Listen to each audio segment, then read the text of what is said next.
में लिखा गया कि कोई भी रिलीजियस डिनोमिनेशन अपने मजहब पे भी चल सकता और अपने जो इमूवेबल मूवेबल प्रॉपर्टीज में उसको एडमिनिस्टर कर सकता। तो ये जो नरेंद्र मोदी की सरकार है वो वक्फ प्रॉपर्टीज को बचाने के लिए, वक्फ प्रॉपर्टीज को डेवलप करने के लिए, वक्फ प्रॉपर्टीज में एफिशिएंसी लाने के लिए ये बिल नहीं लाई है। ये बिल इसलिए लाया गया है ताकि हमेशा के लिए वक्फ बोर्ड को ख़त्म कर दिया जाए। इसकी मिसाल आपके सामने दे रहा हूं। 1995 एक्ट में वक्फ बाय यूज़र है, यानी कोई चीज़ के इस्तेमाल करने की वजह से वो प्रॉपर्टी वक्फ हो जाती है। सर नमाज हो रही है एक जगह पर, यतीम खाना है, कब्रस्तान है। अब बीजेपी इस बिल में वक्फ बाय यूज़र ख़त्म कर रही है। वैसे अगर आप हिंदू धर्म में देखेंगे, कई एंडोमेंट बोर्ड्स में देखेंगे, वहाँ पर बाय यूसेज वो प्लेस रिलीजियस हो जाती है। लॉ में है हिंदू धर्म के एंडोमेंट में। अब आप मेरे को बताइए, एक एग्जाम्पल दे रहा हूँ। उत्तर प्रदेश में 1,21,000 रजिस्टर्ड वक्फ प्रॉपर्टीज है सुन्नी वक्फ बोर्ड में। उसमें से 1,12,000 तो वक्फ बाय यूज़र है। जब वक्फ बाय यूज़र ख़त्म हो जाएगा तो कौन सा लॉ अप्लाई होगा उसके ऊपर? एक ये हो गया। ये इनका ये वक्फ बोर्ड बचाने का मतलब नहीं, खींचने का मतलब है। दूसरा उसमें क्या है कि कोई 5 साल जो मुसलमान रहेगा, उसमें लिखा हुआ है प्रैक्टिसिंग मुसलमान रहेगा, वही वक्फ करेगा। अब प्रैक्टिसिंग मुसलमान का मतलब क्या है? क्या वो 5 वक्त की नमाज पढ़ने वाला होगा? क्या वो दाढ़ी होगी, सर पे टोपी होगी? क्या वो रातों में जाके मस्जिद में इबादत करेगा? क्या वो कुरान का हाफिज होगा? क्या उसकी वाइफ मुस्लिम होगी या नॉन मुस्लिम होगी? ये तुम कौन होते तय करने वाले? 5 साल प्रैक्टिसिंग मुस्लिम है ना, ये देख लो आप। अच्छा, कोई ऐसा लॉ हिंदू धर्म में नहीं है, कोई भी कभी भी दान दे सकता है। आप ये क्यों लेकर आए बताओ? आप कौन होते? मैं प्रैक्टिसिंग हूं नहीं हूं, मैं मुसलमान हूं। मेरे घर में झांक के देखेंगे नरेंद्र मोदी, या फिर 5 साल के बाद मोदी बोलेंगे आओ बेटा तुम मुसलमान सर्टिफिकेट लेकर जाओ। हाँ, तीसरा आप उसमें देख लो। तीसरा क्या है उसमें कि ये बोला जा रहा है कि कोई भी वक्फ प्रॉपर्टी जो गवर्नमेंट के कब्जे में है उसका फैसला कलेक्टर करेगा। अब आप मेरे को बताइए, कलेक्टर खुद गवर्नमेंट का होता है, एग्जीक्यूटिव का। क्या कलेक्टर अपने मामले में जज बन सकता है क्या? ये तो प्रिंसिपल्स ऑफ नेचुरल जस्टिस के खिलाफ है। भाई आप में मेरा झगड़ा होगा तो आप जज कैसे बनेंगे? तो कलेक्टर को इख्तियार दे रहे हैं कि कलेक्टर तय करेगा। अच्छा, फिर सर्वे कमिश्नर होता है जो सर्वे करता है प्रॉपर्टीज को। ये बोल दिया कि नहीं, सर्वे कमिश्नर नहीं करेगा, कलेक्टर करेगा। सर्वे कमिश्नर एक अलग होता है डिपार्टमेंट, उसको ख़त्म कर रहे हैं। क्यों कर रहे हैं भाई आप उसको? फिर आप ये कर रहे हैं कि स्टेट वक्फ बोर्ड, सेंट्रल वक्फ काउंसिल में वहाँ पर सिर्फ एक नॉन मुस्लिम मेंबर होता है, वो मिनिस्टर होता है। बाकी के पूरे जितने कैटेगरीज है उसमें मुसलमान होता है।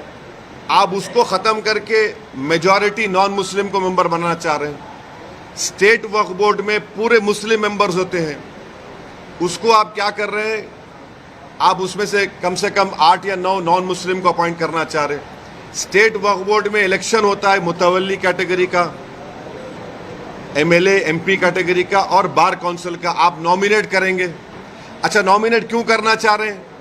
अगर आप वक्फ बोर्ड का एक्ट देखेंगे तो वक्फ बोर्ड में आपकी प्रॉपर्टी वक्फ है, मैं उसको डायरेक्ट मैनेजमेंट में 5 साल के लिए ले सकता हूं। जब मैं अपने लोगों को नॉमिनेट कर दूंगा उसमें, तो मैं डायरेक्ट मैनेजमेंट ले लूंगा। इनकी नीयत खराब है उसमें।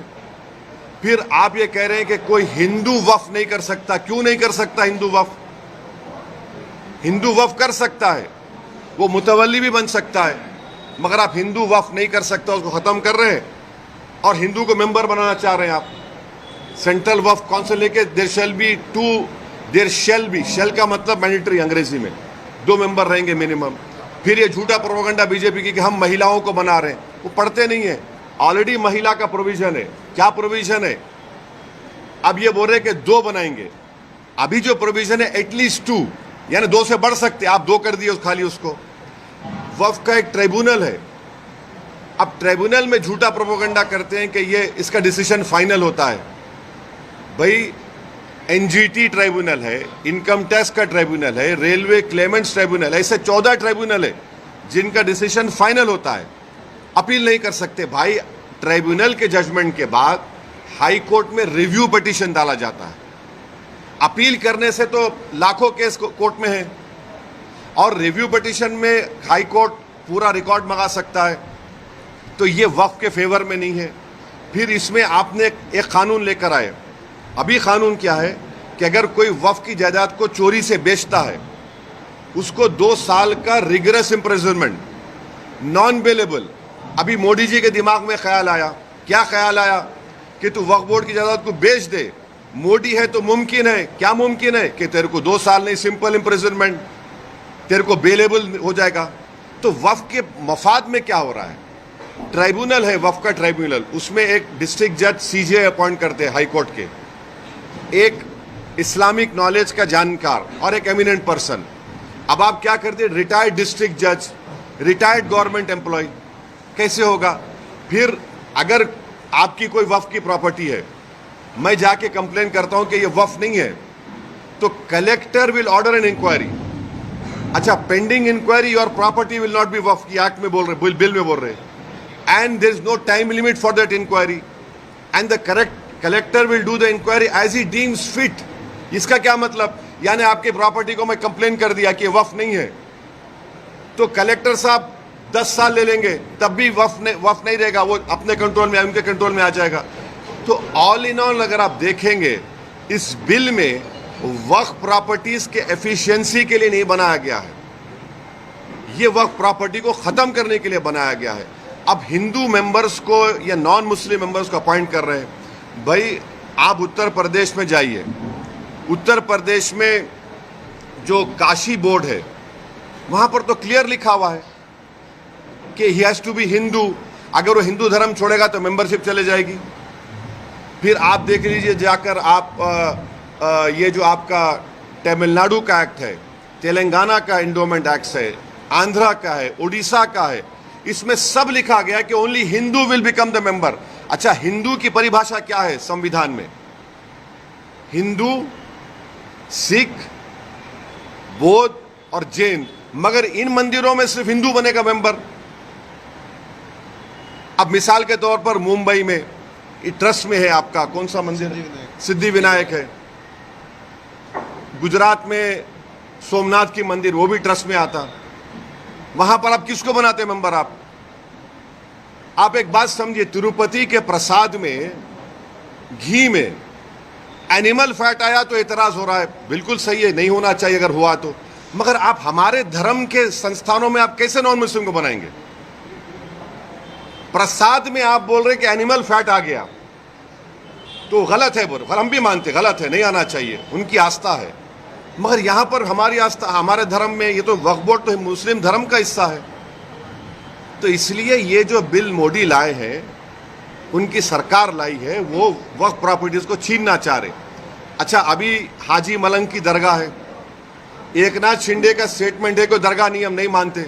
अब ये कानून बनेगा तो कलेक्टर साहब के पास जाएंगे, कोई कलेक्टर बोलेगा नहीं नहीं ये दरगाह नहीं है, ये तो कुछ और है, या इंक्वायरी ऑर्डर कर देगा। ये कैसे होगा बताइए आप? अच्छा, एक मिनट ठहरिए, इसमें एएसआई के प्रोटेक्टेड मॉन्यूमेंट्स भी है। एएसआई चाहता है कि पूरा निकाल दिया जाए वक्फ बोर्ड से। एएसआई का सेक्शन 16(1) पढ़िए आप, वो ये बोलता है कि the religious character of any protected monument can never be changed. तो ये इसीलिए हम कह रहे हैं कि ये वक्फ बिल जो नरेंद्र मोदी लाए हैं, वो वक्फ की प्रॉपर्टीज को बचाने के लिए नहीं, वक्फ के प्रॉपर्टीज को एफिशिएंट बनाने के लिए नहीं। अच्छा, जो वक्फ बोर्ड को मुतवल्ली 7% देते थे अपने इनकम का, उसको आप 5% कर दिए। ये कौन सा वक्फ के मफाद में काम कर रहे बताओ आप? तो इसीलिए ये सब एक मुसलमानों से उनकी मस्जिदों को छीनना चाहते हैं, दरगाहों को छीनना चाहते हैं, कब्रस्तानों को छीनना चाहते हैं, इसलिए इस बिल को लाए हैं लोग। एक के बाद एक के बाद मैं कह नहीं जा रहा हूँ, भाग नहीं रहा हूँ मैं। बोलिए आप।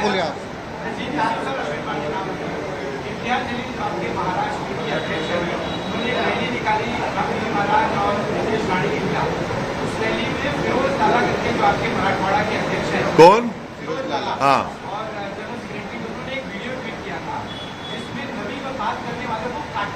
देखो मेरे भाई, सुनो एक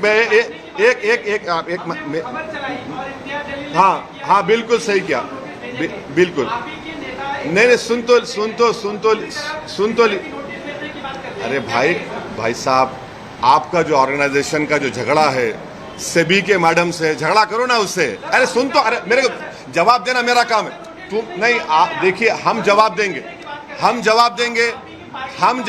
आप जवाब नहीं देंगे। आप सवाल कर लिए, सुनो अभी। आप जैसा चाह रहे नहीं दूंगा मैं। आप मोदी है क्या? नहीं है ना मोदी, आप तो रुक जाइए। आप मोदी तो नहीं है ना, मेरे पीछे ईडी सीबीआई तो नहीं भिजाएंगे ना आप। सुनिए, मेरा जवाब यह है कि आप लोग झूठ चलाए, आपका झगड़ा सेबी से है। अब मैडम, अरे मेरा नहीं, उंगली मत दिखाओ, ऐसा मत दिखाओ। नहीं, आप जर्नलिस्ट है, मैं आपको बिल्कुल, वो झूठ है। हम बोल रहे तो नहीं, हम आपको बोल रहे झूठ है वो।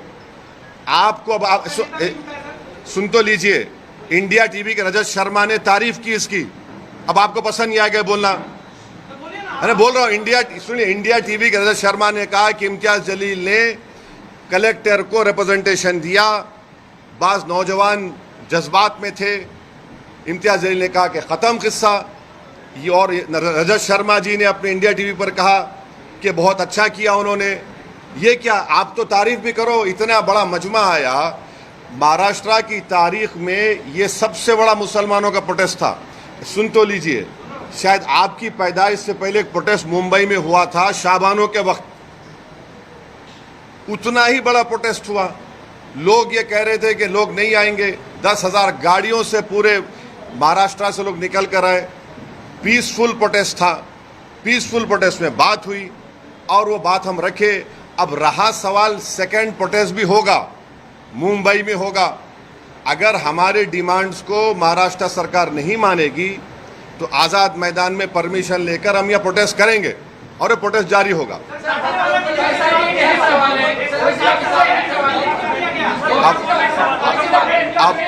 अब आप लोग डिसाइड कर लो, आप बैठ जाइए। आपको अपने क्या करें, उनको डिसाइड करो। आप कहीं बीच में उठे, आप ठहरो ना।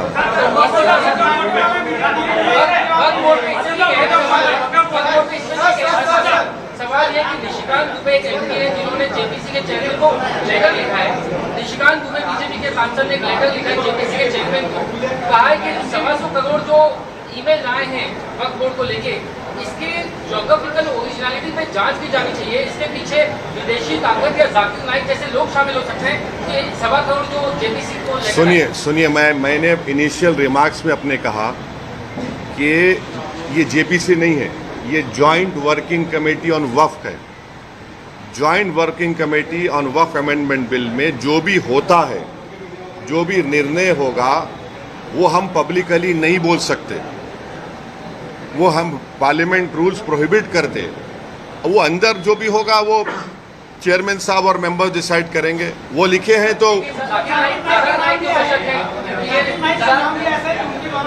ये देखिए, मैं आपको बता रहा हूँ, पार्लियामेंट की स्टैंडिंग कमेटी हो, पार्लियामेंट की सेलेक्ट कमेटी हो, पार्लियामेंट की जॉइंट पार्लियामेंट्री कमेटी हो, पार्लियामेंट की जॉइंट वर्किंग कमेटी हो, पार्लियामेंट की बिजनेस एडवाइजरी कमेटी हो, इन तमाम कमेटीज में जो भी अंदर जो होता है वो हम नहीं बोल सकते।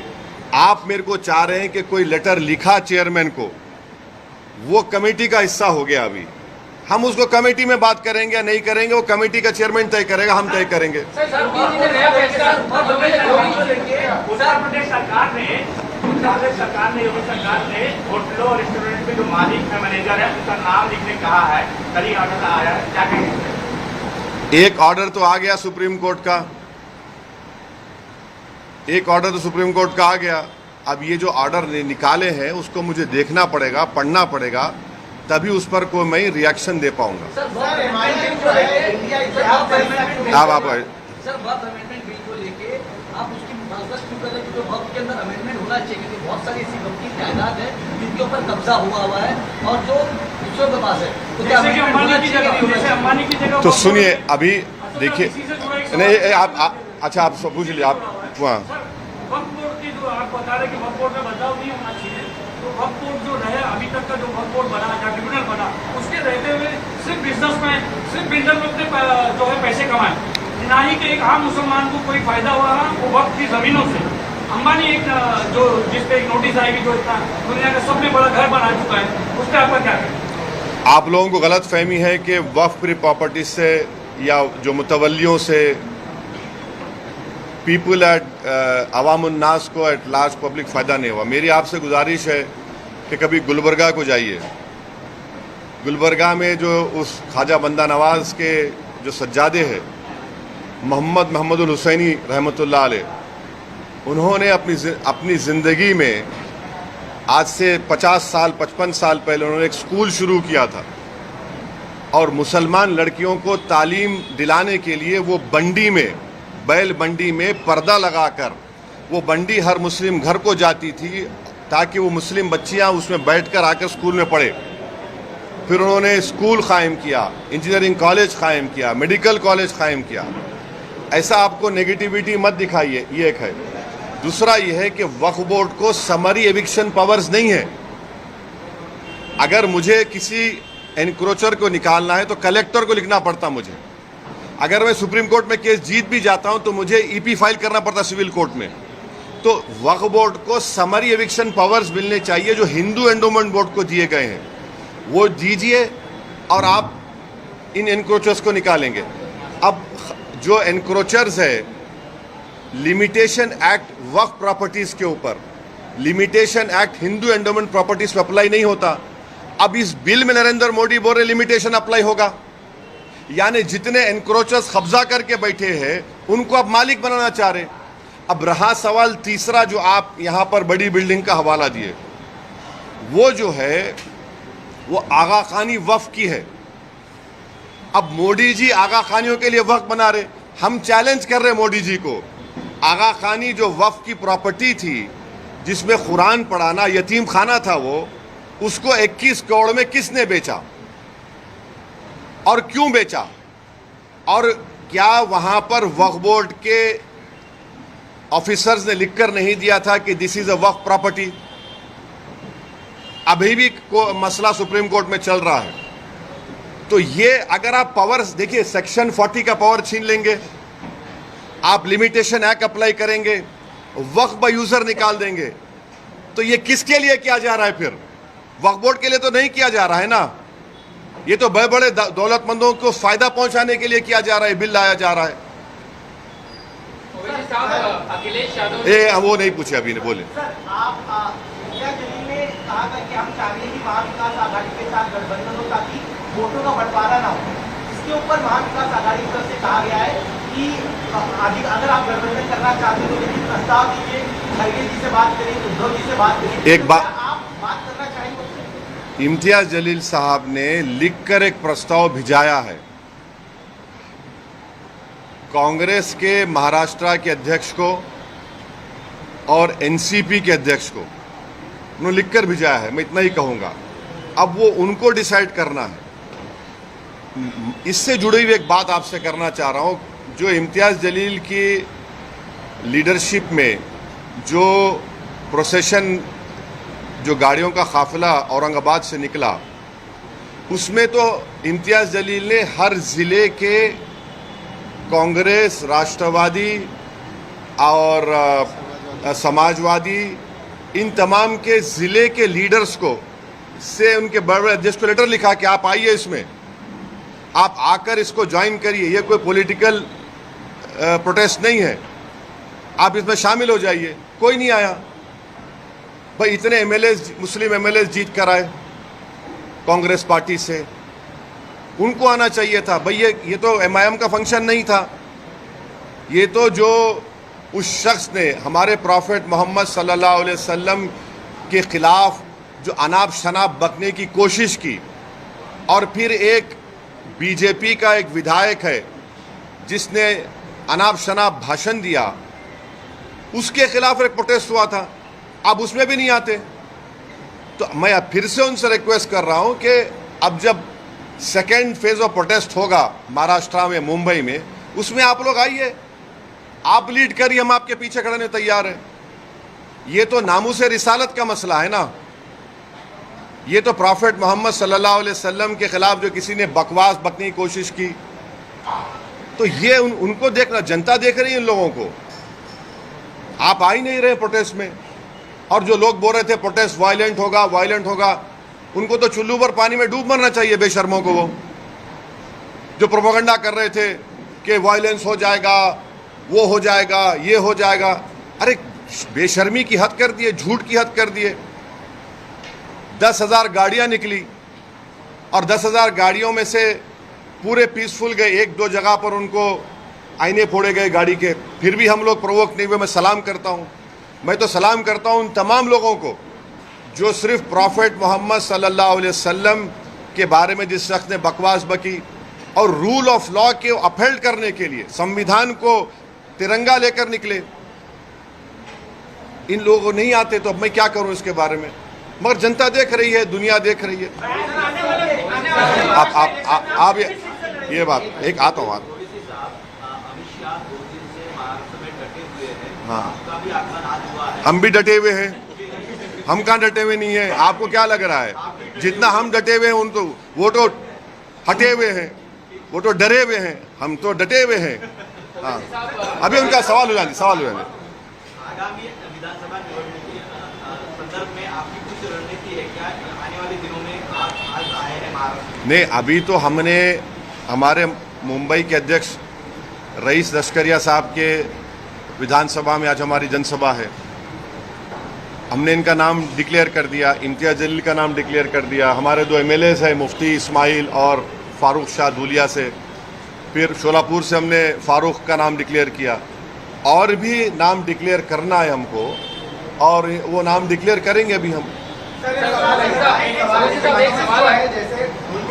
नहीं नहीं, एक मिनट, वो नहीं पूछे ना, वो पूछे। मजलिस में आने वाले इलेक्शन में कितनी सीट से पार्टिसिपेट मैं करेगी, और आपका प्रोटोकॉल बोलता है कि मुंबई अध्यक्ष लीजिए या तो फिर सीट लीजिए। हम फैयाज खान के साथ में आपने वो दिया किसका? वही सवाल था कि मजलिस जो है मुसलमानों को मुत्तहिद करने की बात करती है, और ग्राउंड लेवल पे ऐसा नहीं लगता है कि आपसे और ग्राउंड लेवल पे जो तालमेल है वो है। मिसाल के तौर पे हारिस पठान को लेकर जो है आपके खुद के मुंबई में नाराजगियाँ बहुत ज़्यादा है। हाँ। पिछले कुछ 15-20 दिन पहले कुछ ऑफिस में भी जो है इस तरह की नाज़िम अल्फाज का इस्तेमाल किया गया था। तो मैं जानना चाहता हूँ कि वजह क्या है कि आपका ग्राउंड आपके घर में नाराजगी नहीं है? एक मिनट ठहरिए। अच्छा, तुम्हारे घर में नाराजगी नहीं है तुम्हारे खिलाफ? भाई अरे तुम बोलने तो दो ना, तो तुम आके बैठो तो मैं उधर आता हूँ, आ जाओ इधर। तुम्हारे घर में नाराजगी नहीं है ना? हर घर में नाराजगी होती है, तो उसमें क्या है, घर है अपना। तो अरे भाई बहुत जमीन पे लगाव है, जमीन पे चल रहा है काम, फिक्र मत करिए। नहीं नहीं, ना ना नहीं, एक मिनट। अब मुंबई में कई मरतबा आता हूँ, कई मरतबा अपने कार्यकर्ता से मिलता हूँ, आप लोगों से बच के निकल जाता हूँ। इसका यह मतलब तो नहीं है कि हम नहीं मिल रहे हैं, आते हैं, मिल रहे हैं, काम हो रहा है। यकीनन इस बात का मैं इकरार कर रहा हूं कि there is always a room for improvement. हम इम्प्रूवमेंट करेंगे और अच्छा करेंगे, मगर ये बोलना कि बिल्कुल ही नहीं, ऐसा नहीं है। ओवैसी साहब, एक सवाल ये जानना चाहता हूँ कि अखिलेश यादव ने ये आरोप लगाया है कि उत्तर प्रदेश में बाई इलेक्शन होने वाले हैं, उसके ठीक पहले योगी गवर्नमेंट वोटर्स लिस्ट में से मुसलमानों के नाम काट रही है। एक ये सवाल, और दूसरा सवाल जम्मू कश्मीर चुनाव में लेना चाहता हूँ, जिसमें बीजेपी पहले एक सवाल हो जान दीजिए। नहीं, मैं नहीं, कहाँ भाग रहा हूँ मैं? अखिलेश यादव वाला से पहले नहीं, अगर नाम काट रहे हैं तो नाम दलाइए ना। आप डेट ऑफ पोलिंग आने तक नाम दला सकते हैं, आप नाम दलवाइए। आप रो क्यों रहे हैं? आप नाम दलवाइए। अगर आपके नाम का बीजेपी नाम डाल रही है डिलीशन का, तो आप डालिए उनका नाम, कौन रोक रहा है आपको? आप डालिए नाम। और इलेक्शन कमीशन को रिप्रेजेंटेशन भिजाइए, मीडिया को दीजिए कि कहाँ पे कौन सी 10 विधानसभा में चुनाव हो रहा है बाई इलेक्शन का, कहाँ से नाम काट रहे हैं वो दे दीजिए। मीडिया को बोल दीजिए कि इस विधानसभा में इतने नाम काटे गए मुसलमानों के, मगर नाम डलवाइए आप और करिए वो। सर मजलिस अब वो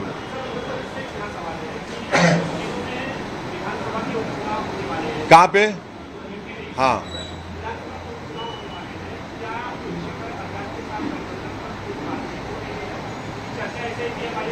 नहीं, इस सवाल का जवाब जो है हमारे उत्तर प्रदेश के अध्यक्ष जनाब शौकत अली साहब आपको देंगे। सर एक सवाल है, वो भाई नहीं पूछे, वो आप वो पीछे आपके जो है मेरे सवाल का जवाब ही नहीं मिला। नहीं, जवाब दे दिए आप।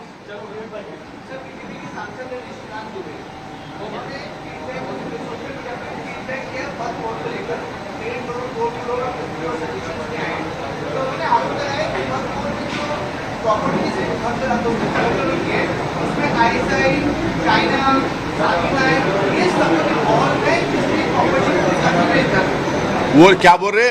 ISI, चाइना, हाँ, और ये लोग क्या कर रहे हैं? अच्छा, किसके नाम पे कर रहे हैं वो लोग? किसके नाम पे कर रहे हैं?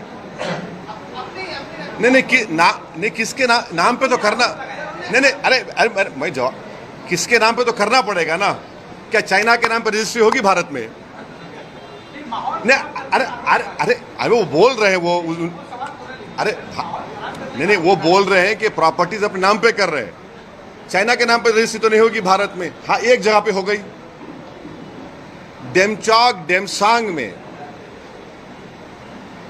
2000 स्क्वायर किलोमीटर पर चाइना कब्जा करके बैठा है, ऑल वेदर रोड्स बना चुका है।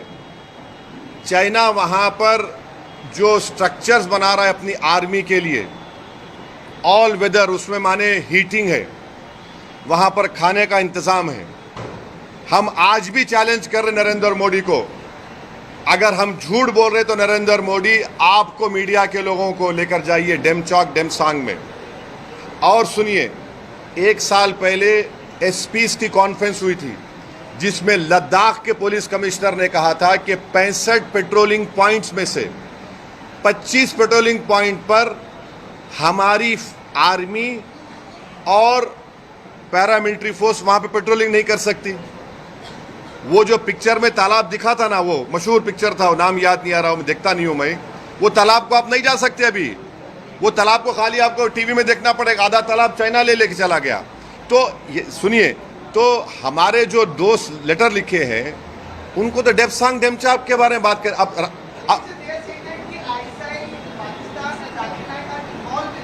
हाँ, तो उनका इन्वॉल्व है तो देते प्रूफ, देते बराबर। अगर कोई इन्वॉल्व, चाइना इन्वॉल्व है तो हम तो बोलेंगे पहले चाइना को डेमसांग डेमचौक से निकाल कर उखाड़ कर फेंको। अभी तक 18 राउंड की बातचीत हो चुकी है भारत सरकार की और चाइना की आर्मी के साथ, और चाइना टस से मस नहीं हो रहा है। और मोदी जी देश को झूठ बोले थे, क्या बोल, सुनिए, सुन तो लीजिए, क्या कहा था, ना घुसा है ना घुसेगा। 18 राउंड की बातचीत क्या बिरयानी खाने के लिए की जा रही है चाइना से? तो अरे भाई, आपके ने प्रूफ है तो देखिए ना, मेरे को क्या करना है चाइना ISI से? मैं ये कह रहा हूं चाइना तो कब्जा करके बैठा है और POK में पाकिस्तान कब्जा करके बैठा है, निकालिए उसको वहां से। आप तो बोल दिए हैं, निकालिए ना। वो जो सवाल नहीं पूछे उनको पूछने दीजिए।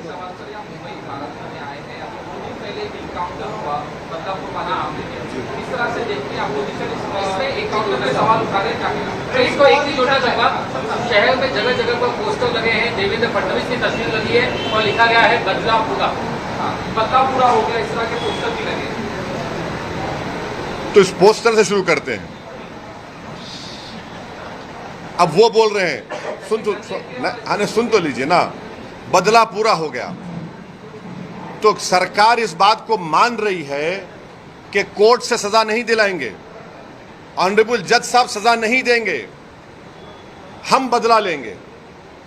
देखिए, ये जो बदला लेते हैं ना, ये जो लोग बदला लेने वाले होते हैं, ये गैंगस्टर माफिया होते हैं।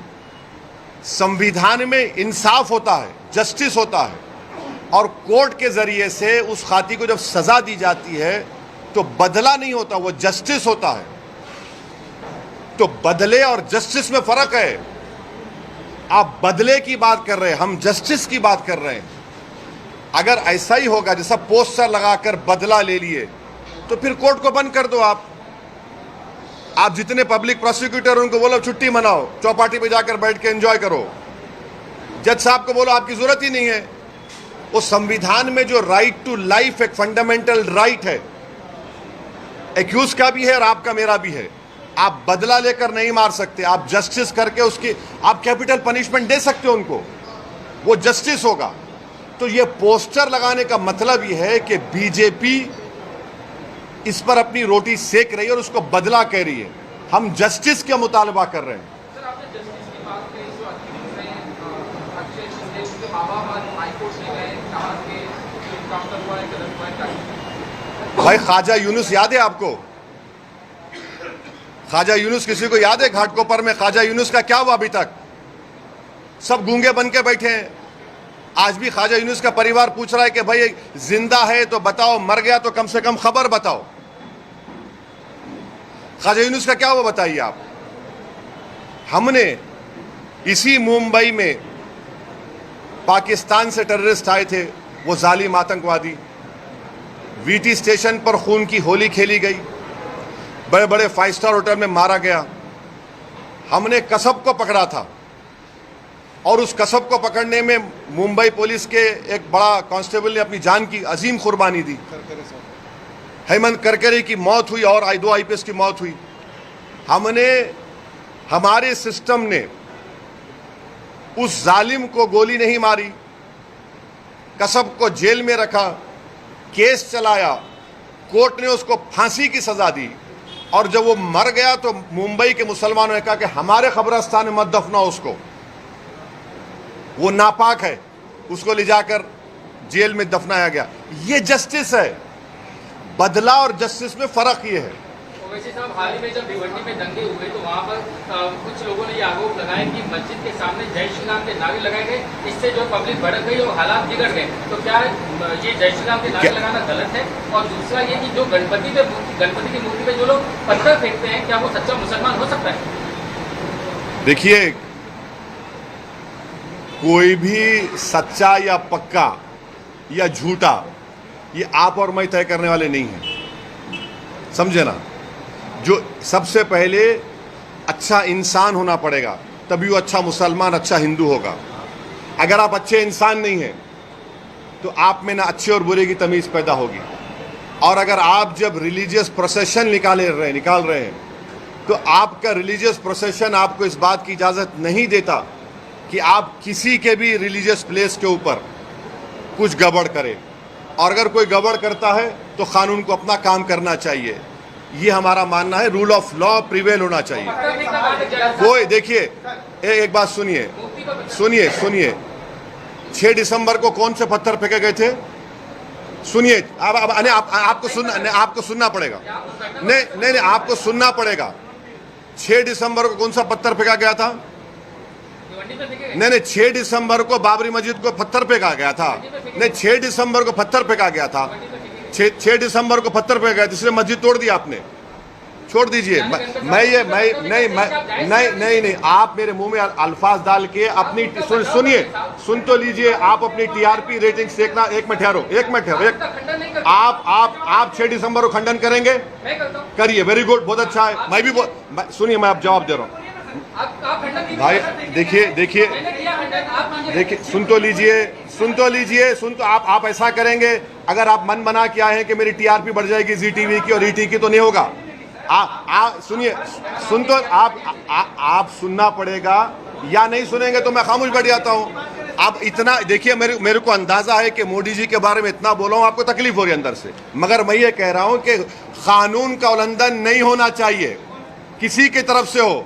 और कानून का उल्लंघन होता है तो पुलिस एक्शन लेगी। आजकल तो CCTV आ गया ना, CCTV में सब निकलता है। वो तो BNS में वो उसको एक्सेप्ट भी हो रहा है। अगर कोई भी कानून का उल्लंघन करता है तो कानून अपना काम करेगा। मगर कानून जब काम करेगा तो सबके लिए काम करना पड़ेगा। ऐसा नहीं होगा कि कोई मेरे प्रॉफेट मोहम्मद सल्लल्लाहु अलैहि वसल्लम बारे में बोलेगा और उसको हाथ भी नहीं लगाएंगे। ऐसा तो नहीं होगा कि खड़े होकर बोले कि मस्जिद में घुस के मारूंगा क्योंकि वो सत्ता में जो पार्टी बैठी है उसका राज दुलारा है, उसको हाथ नहीं लगाएंगे। तो सेलेक्टिव इंप्लीमेंटेशन ऑफ कानून का नहीं होना चाहिए। कानून मजहब देखकर इस्तेमाल नहीं होना चाहिए, ये हमारा बोलना है। आप बोलिए। 10 साल पहले का जो बयान था आपके छोटे भाई साहब का, बस 2 मिनट का। अब वो उसमें मत जाइए, वो कोर्ट से भरी हो गया, वो खत्म हो गया। बात नहीं कर रहा हूं। अरे यार, ये कहा गया है कि मस्जिद में जो कमाने के लिए आएगा उसको धक्के मार के भगा दिया। हाँ? मस्जिद में जो भी लीडर कमाने की गरज से मस्जिद में शामिल होगा, मस्जिद पार्टी में, उसको धक्के मार के भगा दिया जाएगा। पिछले 10-15 साल का डेटा देखा जाएगा तो मस्जिद के लीडरान की जो है, अरे भाई, एफिडेविट में उनकी मिल्कियत में काफी इजाफा हुआ है। आपके वारिस पठान साहब भी बैठे हैं, उनकी मिल्कियत में इजाफा हुआ है। अच्छी बात। सर, आप बयान में कहा है नहीं सुनिए, मिल्कियत में इजाफा हुआ है, आपकी क्यों जल रही? हुआ है तो हुआ है। बीजेपी के नेताओं में इजाफा हुआ है, बहुत सौ का इजाफा हुआ है। भाई आज जो प्रॉपर्टी 5 साल पहले थी उसकी वैल्यू बढ़ेगी ना, गवर्नमेंट वैल्यू बढ़ाती है तो प्रॉपर्टी वैल्यू बढ़ेगी। 3 से 30 हो गई। हाँ है नहीं है नहीं। अच्छा, आपको शेयर नहीं मिला क्या? बोलिए, बताएंगे आप। चलिए नागालैंड वाले मसले में आपका क्या कहना है? नागालैंड के मसले अभी अरबी में बोलना चाहते सर। उनका कहना है कि लोकसभा चुनाव में एकतरफा मतदान किया गया, भारतीय आघाड़ी पक्ष में, लेकिन विधानसभा में प्रतिनिधित्व मुसलमानों का नहीं होता है। इसीलिए कम से कम 42 सीटें जो है जहाँ पर मुस्लिम बहुल इलाके हैं वहाँ पर मुसलमानों को उम्मीदवारी दी जाए ताकि सदन में जाकर वो मुसलमानों के मुद्दे को उठा सके। इतना बड़ा प्रोसेशन निकला जो नॉन पॉलिटिकल था, उसमें नहीं आ रहे ये लोग। क्या टिकट पूछ रहे? एक मुसलमान के लिए उसका जो दिल होता है वो प्रॉफेट मोहम्मद सल्लल्लाहु अलैहि वसल्लम होते हैं, उसमें इनके लीडर नहीं आना चाह रहे, उसमें तो अब क्या बोलेंगे इनको? अरे भाई तुम इतना बड़ा मसला है ये, उसमें आ जाते आप टिकट लेके क्या करेंगे? वैसे सर धारावी वाले मुद्दे में क्या? धारावी में जो मस्जिद है वहाँ पे निर्माण कार्य हुआ और मस्जिद का कुछ हिस्सा एजेंसी के मुताबिक उसका निर्माण हुआ, इसको लेकर काफी हंगामा हुआ है और अब वहाँ पर कमेटी द्वारा कुछ कहा गया है कि वो तुरंत कार्रवाई करेंगे। इसको लेकर मार्केट का माहौल है। कमेटी बोल दी ना तो मैं क्यों बोलूंगा? कमेटी जब बोली है तो कमेटी से पूछो। कमेटी का कहना है कि पूरी धारावी में इलीगल अरे बांधकाम हुआ है, सिर्फ मस्जिद को ही निशाना बनाया जा रहा है। जो कमेटी बोली है वो काफी है, उनसे पूछना पड़ेगा, मैं तो नहीं मालूम। मैं जब कमेटी बोली है तो उसमें अभी और क्या बोलेगा? राकेश राणे और बाबा रामगिरी को अपने गिरफ्तार नहीं किया गया है, क्या अगले सत्र में आपने मुद्दा उठाई? तो यही तो मैं बोल रहा था, हमारे जो भाई ईटी और जी के पूछ रहे थे, ये तो कानून का संविधान इनको यहाँ नजर नहीं आता, इनको नजर ही नहीं आता। ये पूछ क्यों नहीं रहे कि ये जो बकवास बकी गई उसके ऊपर पुलिस केस क्यों नहीं बुक हो रहा है? अरे पकड़ो ना, कोई दूल्हा तो नहीं है, हाथ में मेहंदी तो नहीं लगी हुई दुल्हन की तरह, भिजाओ उसको, उठा के लेके जाओ, जेल को भिजाओ, ले जाओ ना। एफआईआर हुआ है, एफआईआर लेके क्या करेंगे? बीएनएसएस में तो 15 दिन का टाइम है, जब एफआईआर इशू हो चुका है तो पकड़ो ना उसको, नहीं पकड़ सकते। देखिए महाराष्ट्र की पुलिस को ये लोग कमजोर कर रहे हैं बीजेपी वाले। महाराष्ट्र की पुलिस एक प्रोफेशनल फोर्स है और उस प्रोफेशनल फोर्स का ये लोग मजाक उड़ा रहे हैं। ये एक नहीं अनेक भाषण है उसके, क्यों बचाया जा रहा है? क्योंकि वो रूलिंग पार्टी का है। मस्जिद में घुस के मारेंगे, ये आपको नजर नहीं आता, पत्थर नजर आते खाली आपको। तो ये सिलेक्टिव इंप्लीमेंटेशन ऑफ लॉ क्यों हो रहा है? उसको पकड़ना चाहिए फौरन दोनों को, कोर्ट अपना काम करेगा। एक चुनाव को लेकर के एक सवाल है। प्रॉपर्टी आधार कार्ड देख के हुए चाहिए। जो है सीट सेलिंग को लेकर अभी तक मीटिंग चल रही है, लेकिन 6 सीटें हैं मुंबई में जहाँ पे मुस्लिम ज्यादा है, वहाँ वो सीटें ना कांग्रेस छोड़ने को तैयार है ना शिवसेना छोड़ने को तैयार है। हमें वो सीटें चाहिए, तो आप किस तरह से देखते? मेरा क्या, आप वहाँ पे अपने कैंडिडेट को किस तरह से देखते?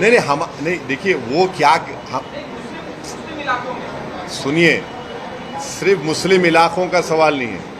एमआईएम पार्टी हर इलाके से अपने कैंडिडेट खड़ा करेगी। इम्तियाज जलील ने तो लिख कर दिया महाराष्ट्र के कांग्रेस के अध्यक्ष को, एनसीपी के नेता को, तो अब हम खड़ा करेंगे नहीं खड़ा करेंगे, हमारी पार्टी तय करेगी, मगर वो क्या करेंगे उससे मुझे क्या करना है, उनकी पार्टी का इंटरनल मैटर है ना वो। ओवैसी साहब, चुनाव को लेकर एक सवाल है कि चाहे अजित पवार की पार्टी हो, चाहे एकनाथ शिंदे की पार्टी हो, चाहे आपने देखा कि ईद की छुट्टी को पोस्टपोन करने का मामला हो या यहाँ पे बुरखा बांटने का एक मामला हो, हर कोई जो है मुस्लिम वोटर्स को प्लीज करने में जुटा हुआ है। तो ऐसे में आगामी चुनाव में मुस्लिम वोटर्स जो हैं, क्या वो इनकी बातों में आएगा, कहीं वोट करेगा अजित पवार की पार्टी हो चाहे वो एकनाथ शिंदे की? अब आप ये बोलिए, वो मस्जिद में घुस के मारूंगा, किसको खुश कर रहे? मुल्ला जी को खुश कर रहे हैं। वो प्रॉफेट मोहम्मद सल्लल्लाहु अलैहि वसल्लम शान में बकवास बक रहा है, मुझे खुश कर रहे हैं। आप लोग क्यों ऐसा सवाल करते हैं भैया? ये कहां खुश हो रहे हैं? बुलडोजर मुझ पे इस्तेमाल होता, कोई भी अनाप शनाप बक देगा, केस अरेस्टिंग नहीं होती उसकी। अपीजमेंट तो इनका हो रहा है ना, रूलिंग पार्टी से जो वापस था उनका अपीजमेंट हो रहा है, और मुंबई पुलिस का और महाराष्ट्र की पुलिस का मजाक उड़ाया जा रहा है। अपीजमेंट तो दूसरी तरफ हो रहा है, मेजॉरिटेरियन अपीजमेंट कर रही है बीजेपी और एकनाथ शिंदे की सरकार। थर्ड फ्रंट को लेकर क्या आप उसको देखते हैं? थर्ड फ्रंट महाराष्ट्र में कितना कारगर होगा? थर्ड फ्रंट को लेकर काफी चर्चाएं शुरू हो चुकी हैं। हाँ, चर्चाओं में हम भी हैं। सर, अकबर ओवैसी को आपने आपके छोटे उसको हमेशा मुंबई और महाराष्ट्र की राजनीति से दूर रखा है। क्या इस बार अकबर ओवैसी महाराष्ट्र के इलेक्शन के टाइम पे यहाँ पर आएंगे, आप उनको लाएंगे? MIM का कोई भी नेता किसी भी जगह से दूर नहीं होता है।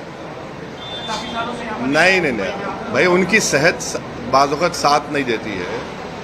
उनके ऊपर जानलेवा हमला हुआ था, तो उससे उनके सेहत की ठीक नहीं होने की बिना पर समर आएंगे, वो जरूर कैंपेन करेंगे, हर जगह करेंगे महाराष्ट्र में। फारिक पठान से बाइकल्ला से फारिक पठान को टिकट आप देंगे? दो का नाम अनाउंस किया, आपने फारिक पठान का नाम अभी तक आपने अनाउंस नहीं किया। आपको शाम में अपन मिल रहे ना, बात करेंगे इस बारे में। हरियाणा में और जम्मू कश्मीर विधानसभा चुनाव में क्या होगा लगता है? मुझे लगता है कि हरियाणा बीजेपी हारेगी, इंशाल्लाह जम्मू कश्मीर भी हारने के मौक़िफ़ में है। तो लड़ाई जम्मू कश्मीर में मेरी राय है कि जम्मू में होगी। बीजेपी अगर जम्मू में हार गई तो खत्म, मामला टाइटें हो गया। थक गए आप लोग?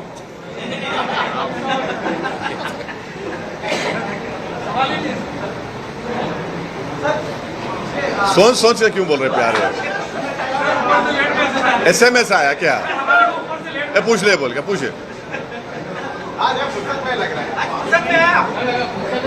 नहीं, जाना है हमको हमारे ऑफिस को, जाने का ही है। मेरे को हाथ दबा रहे मेरा, चलो चलो बोल के। सर, फिलिस्तीन के खिलाफ एहतजाज करने से महाराष्ट्र में या इंडिया में मनाही है, मगर मोदी जी फिलिस्तीन में जाके वहाँ पर दुख जताते हैं, क्या कहना? नहीं, अभी तो यूनाइटेड नेशन में महमूद अब्बास से हेलो या हबीबी बोल कर आए हैं, हाथ मिला है महमूद अब्बास से मोदी जी। आपने नहीं देखा फोटो? मिले हैं ना। और इंडिया शुरू से पैलेस्टाइन की ताईद में खड़ा है। यहाँ पर सर एहतजाज करने में क्यों मना किया जाता है? अब नहीं मालूम क्या तकलीफ है, नहीं क्या तकलीफ है मेरे को नहीं मालूम। हम तो भारत शुरू से, चाहे महात्मा गांधी से हो, पंडित नेहरू हो, जितने बड़े बड़े प्राइम मिनिस्टर थे, खुद हमारी मोदी के ये सरकार ने फ़लस्तीनियों के लिए एड भी भिजाया है। वो बोलते हैं कि हम 2 स्टेट का फाइल भी हैं। ये नहीं पूछे, ये नहीं पूछे।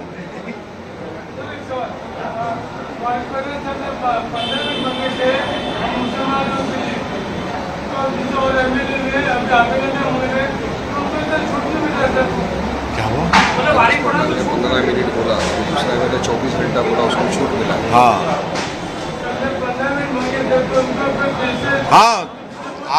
आपकी बात सही है, आपकी बात सही है। छूट इसलिए मिल रही है कि सरकार उनको बचा रही है। हाँ, छूट बहुत देते।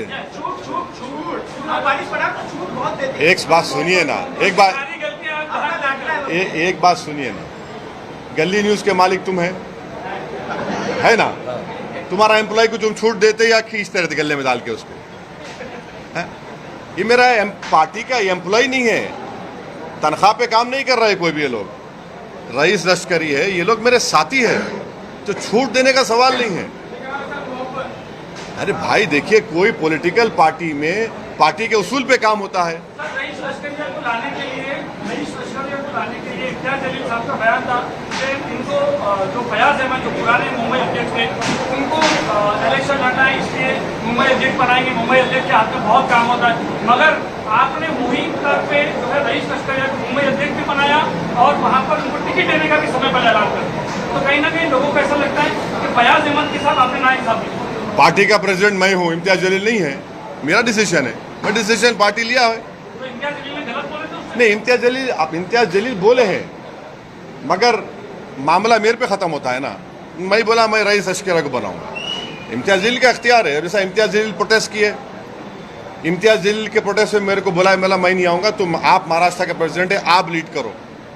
और इम्तियाज जलील ने एक पीसफुल प्रोटेस्ट लीड करके महाराष्ट्र के मुसलमानों को, महाराष्ट्र की जनता को ये पैगाम दिया है कि मुसलमानों का प्रोटेस्ट पीसफुल हो सकता है, और जो महाराष्ट्र के सेकुलर लोगों में जो तकलीफ थी कि इतना गलत बयान आने के बाद कोई प्रोटेस्ट नहीं हो रहा है, वो प्रोटेस्ट हुआ।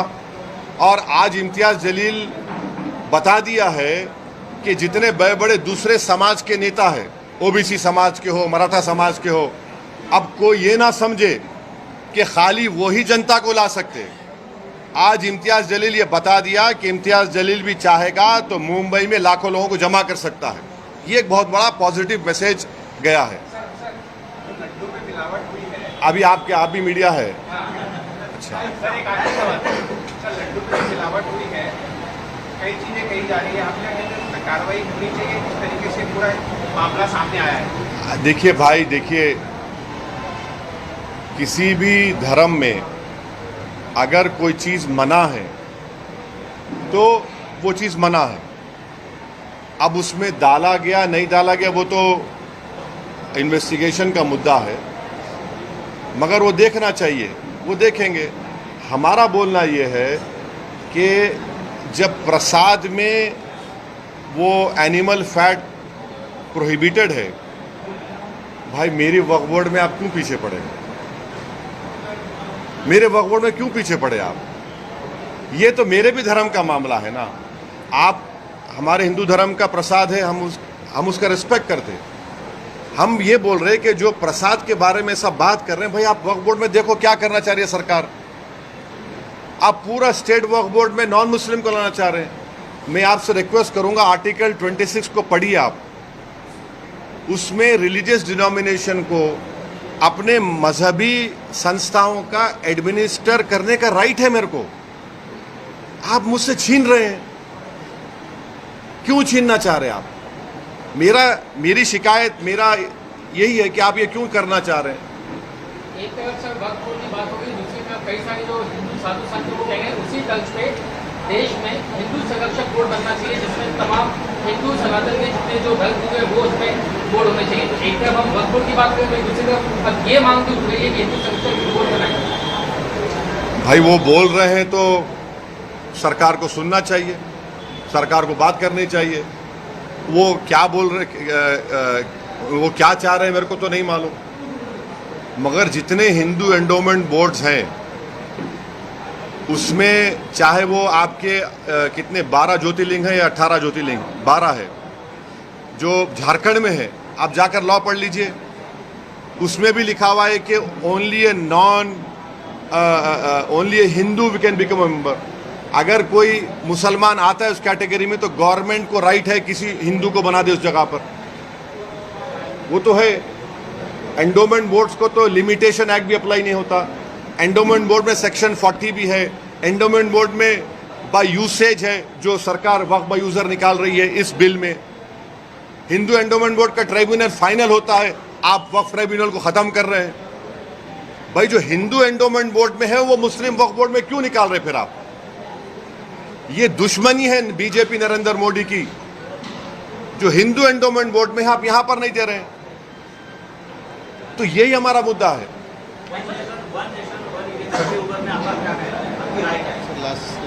ये आखिरी है ना, ए बस कर देना, बस फिर शाम में कुछ नहीं होगा। नीतीश राणे ने कहा है कि रैली को देखते हुए कहा कि इतने पोहे तर आम्ही रोज सकाळी नाश्ते खातो, यानी इतने लोग आए तो मैं सुबह नाश्ते में खाता। क्या कहना बात करते हैं?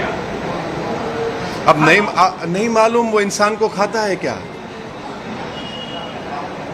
ये कब से होगा खाने वाला? ये इंसान को खाता है वो, यही कहा उसने। क्या कहा? उसका तर्जुमा क्या है, ट्रांसलेशन क्या है? इन्होंने इतना लिखा, इतने पोहे, पूरा पोहे आटे दिल्ली में के आदमी लिखा है, पोहा। और कहा इतने पोहे तो मैं नाश्ते में खाता हूँ। अच्छा जो आदमी का मवासा है वो चावल के उसमें किया है। अच्छा अच्छा अच्छा, ओह। पोहे पोहे अब मौज मौज बना लो प्यारे, तुम्हारी सरकार है, 1 महीना 2 महीने की बात है, मौज बना लो। तुम्हारे को जैसा है ना, ये एकनाथ शिंदे है, फडणवीस है, तो वो एक कहावत क्या है, एक कहावत, मशहूर कहावत है कि अब सरकार उनकी है तो वो बचा रही है उनको, मगर संविधान की बेइज्जती की जा रही है, महाराष्ट्र पुलिस की बेइज्जती की जा रही है, जो बकवास पे बकवास बोला जा रहा है। और अब बीएनएस कानून में प्रोविजन है 302, पढ़ो आप, जिसमें हर्टिंग रिलीजियस सेंटिमेंट है। Thank you.